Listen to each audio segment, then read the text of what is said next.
Hello everyone, আসসালামু আলাইকুম। চলে আসলাম আরও একটা নতুন ব্লগ ভিডিও নিয়ে আপনাদের মাঝে। তো দেখতেই পাচ্ছেন কত সুন্দর দৃশ্য, মনোরম পরিবেশ, কত সুন্দর বাতাস, কত সুন্দর আবহাওয়া। অনেকেই এটা দেখে ভাববেন যে এটা হয়তো বা গ্রামের কোনো দৃশ্য।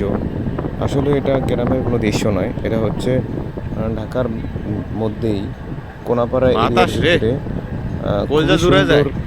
মনোরম একটা সুন্দর পরিবেশ, বাতাস। যেখানে কোনো আহ, ঢাকার মতো কত কোনো কোলাহল নেই। গ্রামের দৃশ্য প্লাস গ্রামীণ পরিবেশ প্লাস নদীর দৃশ্য দেখতেই পাচ্ছেন। অনেক পানি প্লাস এখানে মাছ চাষ করা হয়েছে। আর অনেক মানুষ এখানে আসছে ছুটির দিন বিদায় ঘুরতে। তো আমরাও তার ব্যতিক্রম করে নেই, আমরাও চলে গেছি দেখার জন্য।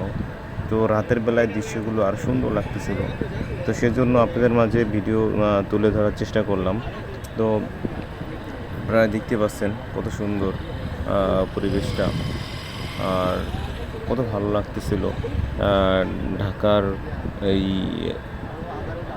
এত যানজটের এরিয়া থেকে বের হয়ে ঢাকার মধ্যেই ঢাকার এত কাছে এত সুন্দর পরিবেশে আমরা ঘুরতে পারবো। প্লাস এটা কখনো চিন্তা করতে পারিনি, বা আমরা কখনো এরকম সুন্দর ঢাকার ভেতরে অনেকেই চিন্তা ভাবনা করি না। তো আপনারাও চাইলে এখানে আসতে পারেন বা জায়গাগুলো দেখতে পারেন। সবারই আশা করি ভালো লাগবে, কারণ অন্তত একটা দিন হলো যখন ছুটির দিন থাকে ফ্রাইডে, ওই দিন এখানে এসে ঘুরতে পারলে সবারই মন ভালো লাগবে আশা করা যায়। তো আপনারাও কেউ কার্পণ্য করবেন না, এখানে চলে আসবেন ঘুরতে। তো এই জন্যই ভিডিও করা, যে আপনারা আমার এই ভিডিওগুলো যারাই দেখেন বা ঢাকার মধ্যে যারাই আছেন, চাইলে এখানে আসতে পারেন এখানে ঘুরতে, বা যাত্রাবাড়ি এরিয়ার মধ্যে যারা আছেন, তো আপনারা চলে আসেন ঘুরতে। আশা করি সবারই ভালো লাগবে। তো আমারও খুব ভালো লাগছিল, কারণ এখানে অনেক বাতাস, আর মানে খুবই অসাধারণ জায়গা, দেখার মতো জায়গা,